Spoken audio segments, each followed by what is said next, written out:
Now let's talk about the marketplace.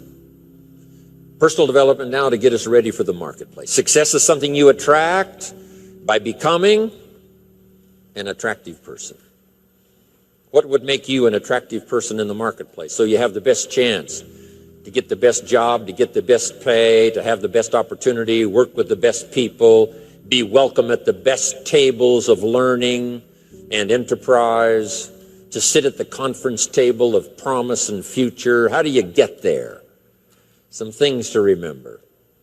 This first little part I call acceptable and unacceptable behavior. Now, part of our learning affects us in the marketplace. The skills we've developed affects us in the marketplace. You might have had to go to school to work in a certain segment of the marketplace. If you're going to be a doctor, you've got to go to the proper school. If you're going to be a lawyer, you've got to go to the proper school. But there's something else now that affects us all in the marketplace that I want to deal with here, and that's called behavior in the marketplace. Not just your skills, not just your learning, not just what you know, but how you behave. Key phrase, the things that make you obviously a good person, an acceptable person, or unacceptable. First of all of us must study our marketplace as to what might be acceptable or unacceptable. But let's cover some of the obvious, and that'll lead to the rest of the list. I've just got 3 or 4 here to cover, and then you can think about the rest and ponder those. Here's one thing to remember in the marketplace. You must be ultra-conservative in the marketplace. Ultra-conservative in your behavior, because this determines your future. This determines your paycheck. This determines the circles you can get into and the ones you can't get into.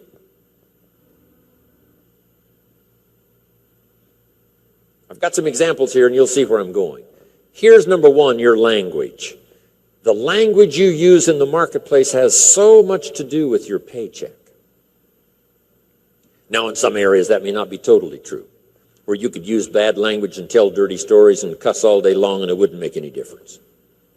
You know, if you're around people that cuss all day long and tell dirty stories, what difference does it make? Doesn't make any difference. But if you would like to exercise your skill and ability in another segment of the marketplace, here's one thing you might have to correct, or you might have to at least watch carefully, and that's your language in the marketplace. So jot this down. Be ultra-conservative in your language in the marketplace. Otherwise, you may destroy parts of the market that would gladly accept you and your product and your service if your language wasn't so unacceptable. Guy says, well, I'll tell dirty stories and cuss wherever I please, and I'm not saying that's wrong. I'm just saying it'll cost you. In some areas of business in the marketplace, it's going to cost you.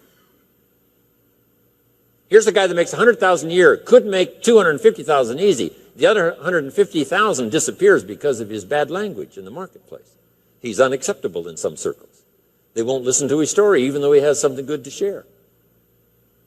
So you see where I'm going here? Language in the marketplace. Here's what's the safest. Save your jokes for the bar or the pub. Don't put them on the marketplace. Or the inner circle, you know, where all the stories and stuff may be acceptable as you trade stories. But in the marketplace, you've got to be ultra-conservative. Shift gears if you have a problem. Shift gears, especially in the marketplace, and make sure that it isn't costing you a big share of your marketplace unduly.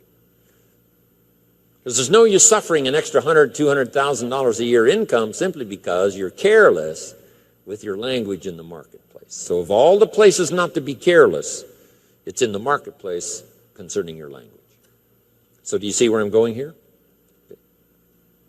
Next is habits. You just got to be careful of those. Smoking. Guy walks into an office and says, where's your ashtrays? How come you don't have any ashtrays? Well, ashtrays probably mean what? No ashtrays mean. Right? They don't smoke here. Oh, yeah, I forgot. So what I'm saying now, I'm not saying right or wrong to smoke. I'm just saying be careful in the marketplace that you aren't disturbing and wiping out and closing the door on a market you could enjoy simply because you're a bit careless about your habits. Habits. Now, I don't smoke, so I don't have this challenge for me, except a fine cigar after a unique meal. Some places around the world still know how to prepare a gentleman's cigar. It's kind of an interesting experience, mostly for show. As long as you know which end to dip in the brandy, right?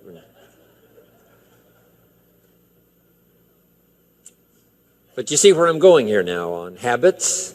Habits. Zig Ziglar talked about the man who was late. I'm telling you, there's some circles, if you're late, you're not welcome anymore.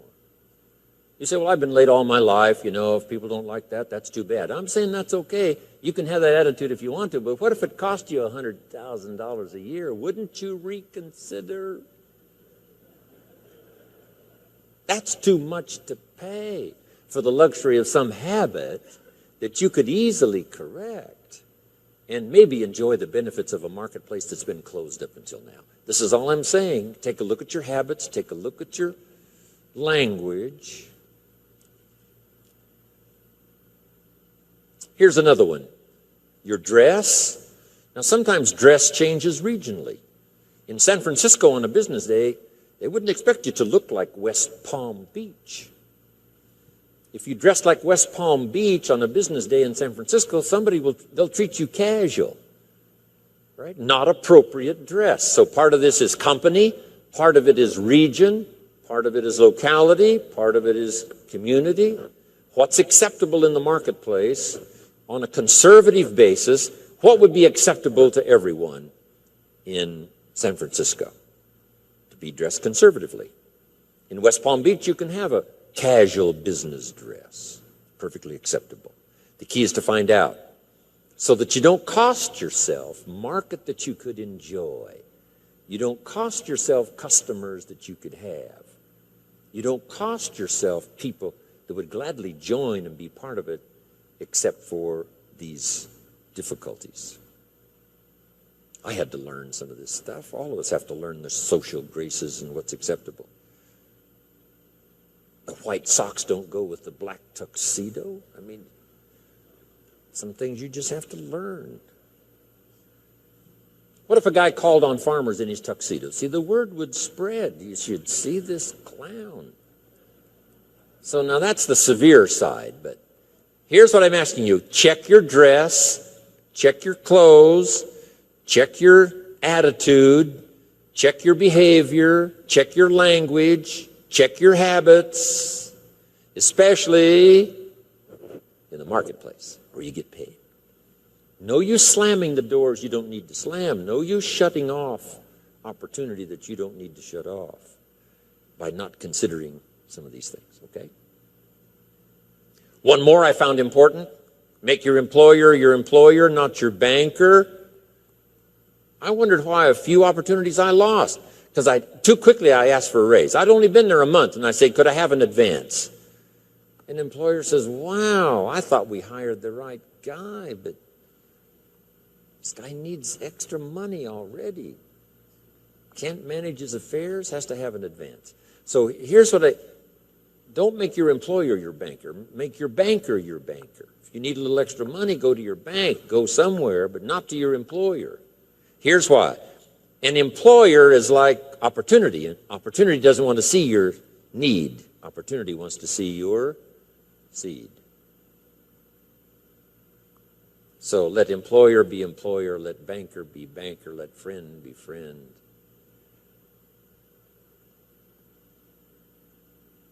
I found it was a bit unwise to make a friend a banker or a relative a banker. Do you know why you go to a minister to discuss certain things? So that he won't disclose it to the marketplace.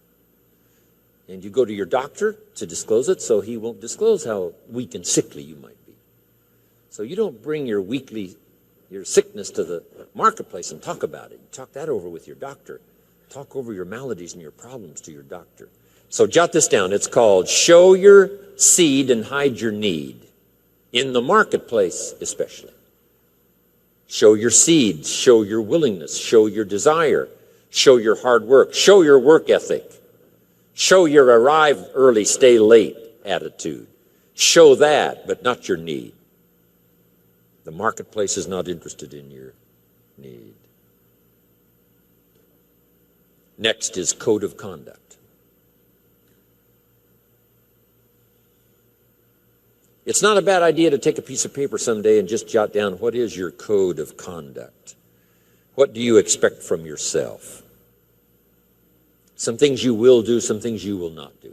Jot this phrase down, what I want to be known for. Here's what I want to be known for.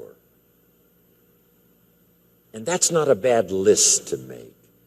As we're building our reputation day by day, week by week, month by month, and one opportunity leads to the next, depending on what we're known for. These are some of the things that may not appear in your resume. You know, you've been to school and you learned these skills and you worked for this company and you were there 9 years and so on. In addition to that now, what's really important, especially for your own psyche, is to make a list of what you would like to be known for. I wanted to be known for always doing my best. I never wanted anyone to be disappointed, at least in my presentation. They might be disappointed with my ideas because they thought I was wrong. They might be disappointed with my position because they thought it wasn't right. And they might be, disappointed because, I didn't say what I believed, was contrary to what they believed. They might have been disappointed in that, but they were never disappointed in my sincerity, never disappointed in my ability to speak from my heart and my soul. If you have charge of some of my life and you send me off to another country, I promise to represent you grandly. I promise you won't have to stay awake nights wondering about Jim Rohn if you've sent him to Paris. I want you to be able to say, forget about Paris, Jim Rohn is there. He'll take care of it in the best style. He won't show up late and he won't show up drunk. He will represent us well. So have you got that good question now? What do I want to be known for? I want to be known for being on time. I want to be known for staying late. I want to be known for not ignoring anyone. I want to be known for my unique ability in conversation as well as presentation. I want to be known for the fact that I care for kids as well as adults. I want to be known for the company's interest as well as my own. I want to be known for one who helps to feed the goose that lays the golden eggs. I want to be known. I want to be known for my leadership skill. I want to be known for my attitude. I want to be known. What would that list be if you were to make it? Here's what I want to be known for. Sometime in the privacy of your own thoughts, away somewhere, just work on that list. Here's the reputation I want to build. Now, here's what's next under personal development.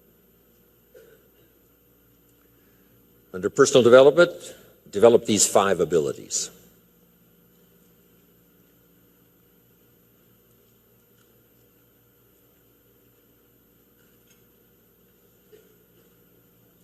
First of all is the ability to absorb.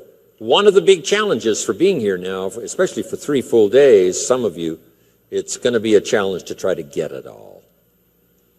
But I'm asking you to do that. In another seminar I do, here's a little phrase I have. For the future, pay attention. See if you can't get everything. Every word possible, every idea possible. It's easy to let your mind wander, right? And not really concentrate and dig in and make these days extraordinarily valuable for you. Absorb the atmosphere. Absorb the drama of the occasion. Absorb the spirit of the occasion. Absorb the reasons for coming here and then the reasons for going back home and making a difference. Absorb the variety of voices you're going to hear this weekend. And absorb the provocative ideas as well as the ones that you agree with. Absorb all of that. Take it all in. By listening intently, taking good notes, talking with each other. Here's one more. Absorb the drama of each other. You're going to have a chance to meet some excellent people here. Okay? Losers don't pay this kind of money to come to seminars. The reason why the price tag is substantial is because when you get here, you'll have an excellent chance of meeting some pretty good folks. Even if they borrowed the money to get here. At least they knew how to do that. Whatever it takes. So don't go away without meeting some people. Here's the next part. Listen to the testimonials. You may pick up some ideas from someone's testimonial that'll be just as valuable as what I share from this podium. And sometimes a word spoken in private from someone's unique testimonial is so powerful. It's just as powerful as all the words given by the presenter. So take that all home. Key, absorb the chance for a new beginning. I don't know where you are at the moment. This is sort of mid-year. First 6 months, getting ready now for the last 6 months. And as you pause mid-year to contemplate the past and think about the future, as you ponder for a while ideas that you've already heard, anticipating that you're going to hear some more, how could that create for you a new beginning? There's so many ways to create a new beginning if you just think about it. Or think about the automatic ways of creating a new beginning. Here's a pretty good list. At the beginning of the day, this is a brand new day. I love to get up early now. I used to stay up so late. I got up late. I used to say if the good Lord wanted you to see the sunrise, he'd have made it later in the morning. But now I don't do that anymore. I try to get to bed as early as I can. Sometimes it's not easy, especially when you travel and with jet lag and all the rest, around the world. But I try to get up now early in the morning.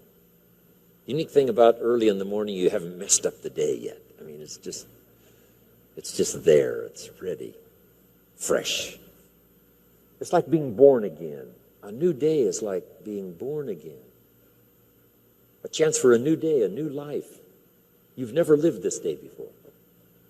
Only in your mind developing plans, but you've never actually walked into this day before. Now you have a chance to watch the sun come up and then stride into this new day. Call yourself a new person, whatever that little trick you have to learn. This is a new day for me. This is a new life for me. Next, at the beginning of the week, that seventh day, I think, has more than one purpose, the seventh day. So just make the note, how to best use the seventh day. It says what? 6 days of labor, working miracles, turning thoughts and faith into reality. Then after 6 days of miracle working, turning ideas into reality, now it says, take the seventh day. And yes, the seventh day could be for spirituality. Yes, the seventh day is to contemplate God. Yes, the seventh day could be called for worship. Yes, the seventh day is to take some time off. Yes, the seventh day is to be with your family. Yes, the seventh day is change of pace. But here's a good idea for the seventh day. To go back over the last 6 and get ready for the next 6. You just pause that seventh day. Because I have another little piece on that in this list of 5. And maybe now mid-year, having come here for this weekend, mid-year, you can think of ways to gather up what's happened to you since the first of the year till now. The drama, the disappointments, the highs and the lows and the mixture and the stock market and whatever's happened to you, these 6 months, and say, I'm going to go home and create a new beginning. I'm not going to be the same again after this weekend. You can conclude that, and I promise you, the days can be so extraordinary, you won't be able to believe it.